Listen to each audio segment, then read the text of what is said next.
Fala pessoal, hoje temos um vídeo muito especial para explicar um pouquinho o que tem impactado essa movimentação do dólar aqui no Brasil. A taxa de câmbio que estava a 5,20 passou para 5,30, foi cotada acima de 5,40. E a gente quer dividir esse vídeo em dois. Vamos explicar um pouquinho o que impacta a taxa de câmbio. Depois a gente traz aí um contexto um pouquinho mais específico aí das últimas semanas. Preparamos dois slides bastante interessantes. Bom, aqui do meu lado está Rafael Pérez, outro economista. Fala, Rafa, beleza? Fala, Sung, fala pessoal, beleza? Bom, pessoal, basicamente a gente vai explicar aqui inicialmente por que o dólar sobe ou desce, ou a taxa de câmbio valoriza ou desvaloriza. Basicamente a gente vai olhar a relação entre o real e o dólar. Isso pode ser 1 para 1, 1 para 2, ou seja, preciso de R$ 2 para comprar um dólar, hoje precisa de 5,40 para comprar um dólar, e isso impacta as viagens. A gente quer, às vezes, para os Estados Unidos, para o exterior, sempre tem que olhar ali a taxa de câmbio. E não é só isso, né, Rafa? Tem outros custos de economia que são impactados, por exemplo, pela variação do dólar. Você pode explicar um exemplo para a gente? Exato, né? É só a gente pensar no importador, uma pessoa que tem uma empresa, né, e vai importar um insumo lá de fora. Se esse dólar ficou mais caro, né, se a nossa taxa de câmbio desvalorizou, esse produto vai ficar mais caro. E aí você vai pagar mais para importar e isso acaba, obviamente, impactando o preço, né? Ele acaba, enfim, repassando o preço. Mas então existe essa relação muito forte entre importações, exportações também, obviamente, né? E a taxa de câmbio, porque é ela que vai dar o preço ali dos insumos que você vai ou exportar, né? Vender para fora, ou comprar lá de fora. Né? Normalmente, né, vamos dizer de forma simples, a gente sempre fala que câmbio desvalorizado, vamos pensar de 5 para 6, é bom para o exportador, Exato. porque ele fica mais rico aqui no Brasil, só que é ruim para o importador, né? Então, quando a gente fala taxa de câmbio alta, baixa é bom, a gente sempre fala para quem? Essa é a grande resposta que a gente gosta de dar.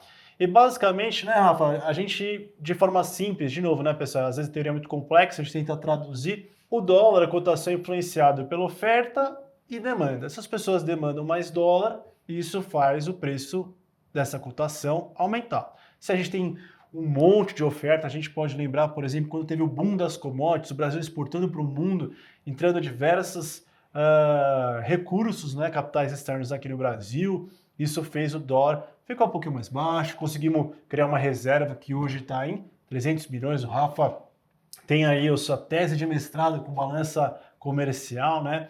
Então, basicamente, oferta e demanda.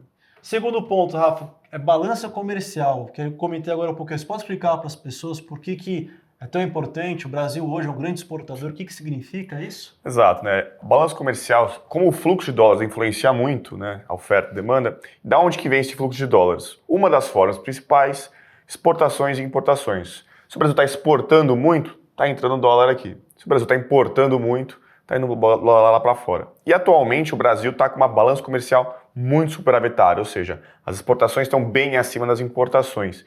E isso traz um fluxo de dólares muito grande para cá. E isso ajuda a, teoricamente, óbvio que na prática não é necessariamente assim, porque são vários fatores influenciando, mas como você tem hoje no Brasil uma balança muito positiva, né, com exportações muito acima, isso tem ajudado a entrar mais dólares aqui. E isso permite que o câmbio se valorize. Por quê? Porque você tem uma oferta aumentando, né, e isso permite ter mais dólares na economia, isso acaba baixando o preço. Mas não é só isso que influencia, né, Sung? Se a gente olhar, por exemplo, capitais estrangeiros, outra vertente importante. Você tem uma saída de dólares muito grande, porque investidores que estavam aqui estão tirando o seu dinheiro daqui e levando para fora. Você tem uma saída de dólares, a oferta diminui. Se a oferta diminui, o preço, né, a taxa de câmbio, ela aumenta. Então você tem várias variáveis, né, vários componentes que influenciam essa cotação e é por isso que atualmente, inclusive, a gente tem visto, né, a taxa de câmbio aqui no Brasil um pouco mais desvalorizada. Né? Boa, e aí eu gosto de sempre dar o seguinte exemplo. Imagine que você é um investidor estrangeiro e você tem que escolher entre dois países. Imagine que o Brasil e os Estados Unidos têm uma taxa de juros igual, sei lá, 10 e 10, vou chutar. Onde você prefere investir? No Brasil, que tem um certo risco, ou nos Estados Unidos, que paga a mesma coisa, só que com mais segurança? Eu vou para os Estados Unidos. Então o Brasil precisa aumentar o seu prêmio, pagar mais, ter mais rentabilidade nos seus ativos, compensando esse prêmio.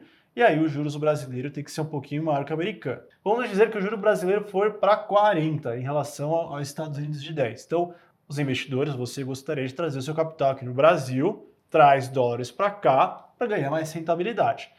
Então, no fundo, qual que é, resumindo, o diferencial de juros entre o Brasil e os Estados Unidos, para mostrar a atratividade dos ativos, também influencia nesse fluxo, tanto de entrada quanto de saída.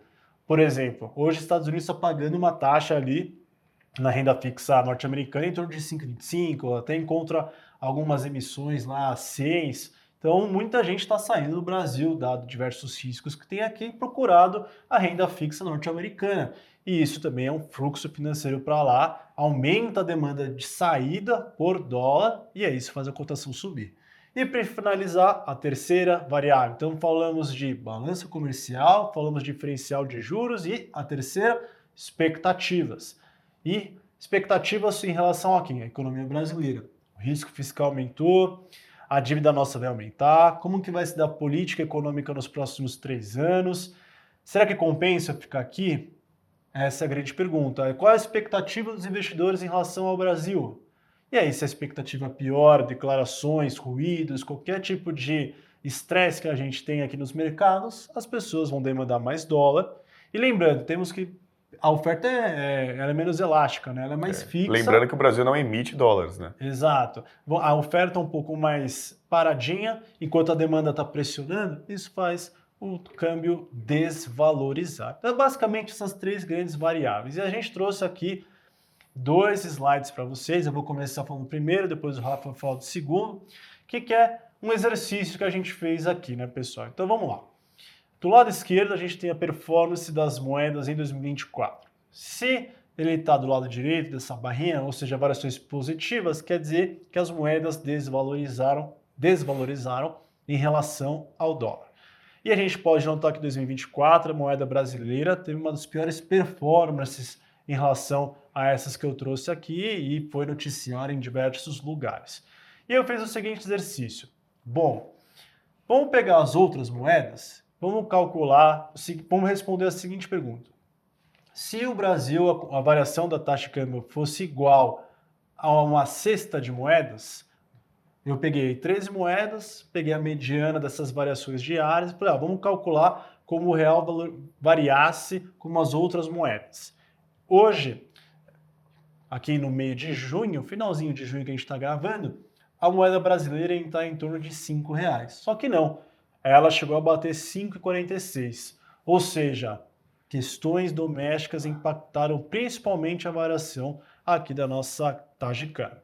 Aí entra risco fiscal, declarações, mudanças em relação à expectativa da saúde das contas públicas no Brasil, o desgaste em relação à agenda arrecadatória, falta de previsão de uma agenda de revisão de gastos e despesas do governo, um pouco ainda de estresse nos mercados em relação à taxa de juros norte-americana. Então, tudo tem contribuído, mais uma parte doméstica relevante para ter o real descolado de movimentações de outras moedas ao redor do mundo, tá? Esse é um ponto importante. Então, para a gente poder baixar esse dólar, precisamos fazer uma lição de casa. Exato. Só para complementar, né, você vê que todas as moedas se movimentaram. É natural. O dólar estava, de fato, se valorizando. Só que a gente teve uma performance pior. E para a gente explicar essa diferença, foi esse ponto que você trouxe aí do cenário doméstico atrapalhando um pouco, influenciando negativamente. E aí tem outra questão, né? Então você tem incertezas domésticas, né, em relação ao risco fiscal, mas você também tem, é bom a gente entender como é que funcionam outras questões. Por exemplo, o que tem segurado um pouco o real aqui na taxa de câmbio? Ela poderia até mais desvalorizada, né? O que tem segurado isso? Um pouco o fluxo comercial, como eu falei, né? As exportações brasileiras nos últimos anos têm aumentado muito e as importações têm ficado mais ou menos estabilizadas. Isso faz com que nosso superávit seja bastante relevante. Entre muito dólar aqui, aumente a oferta, isso pelo menos segurando um pouco esse câmbio. Se a gente não tivesse um desempenho comercial como a gente está tendo atualmente, né, a gente nem dá para dizer exatamente quanto estaria, mas provavelmente, né, a nossa taxa de câmbio estaria mais desvalorizada. Isso pelo lado positivo. Pelo lado negativo, o que tem influenciado bastante? Saída de fluxo estrangeiro, de capitais estrangeiros do Brasil. Se a gente olhar no gráfico abaixo, ali na B3 esse ano, você teve uma saída de quase 42 bilhões de reais de fluxo estrangeiro da B3. Ou seja, são estrangeiros, né, são capitais que foram embora, seja porque nos Estados Unidos eles estão pagando ali, nos títulos públicos dos Estados Unidos estão pagando mais, seja pelas incertezas domésticas, né, essa falta de previsibilidade em relação a algumas questões fiscais, esses riscos, né, isso aumenta os riscos e normalmente os investidores não querem correr esses riscos e eles tiram o seu dinheiro daqui. E isso acaba também influenciando a taxa de câmbio negativamente, ou seja, ela vai desvalorizar. E aí no lado esquerdo ali, a gente tem um gráfico importante também, porque ele traz o DXY, é um índice aí, basicamente é uma cesta de moedas em relação ao dólar, né? E quando esse índice aumenta, isso significa que o dólar está se valorizando no mercado internacional. E a gente notou que recentemente, de fato, o dólar começou a se valorizar em relação às outras moedas. Então era natural que a gente visse uma desvalorização do real aqui. Outros países também estão com suas moedas desvalorizando.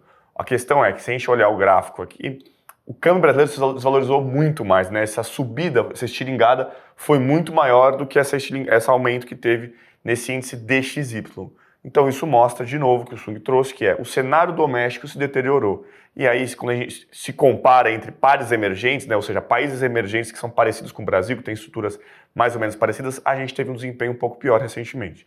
E aí isso se refletiu no câmbio que desvalorizou bastante aqui no Brasil recentemente. Show, e é legal esse gráfico histórico. Se você ver, pessoal, as duas curvas começam a cair, aí a vermelha e a azul caem. Esse movimento muito próximo, né? Muito próximo. As duas sobem, depois as duas caem, depois estiringa e anda de lado a linha azul e o real. Porque no fundo, quando o dólar se fortalece, ganha força, as outras moedas tendem a perder, ou seja, desvalorizar. Então é normal quando o índice azulzinho está subindo, e a moeda brasileira perde força e aí ela também sobe. Então, basicamente, essa relação. Mas se você quer entender mais do que é câmbio, os impactos nas empresas, o impacto na inflação, a gente comentou tudo isso de forma bastante didática, bastante ilustrativa, aqui no e-book abaixo nos comentários, Desvendando a Macroeconomia, eu e o Rafa escrevemos, atualizamos com gráficos muito bons, explicamos que é PIB, inflação, câmbio, juros, política monetária, economia comportamental, que o Rafa escreveu. E você pode ter esse livro de graça, só acessar aqui no link abaixo. Se você gostou desse vídeo, dê um like. E obrigado a você que ficou até aqui. Valeu, Rafa. Valeu, Sung, valeu, pessoal, e até a próxima.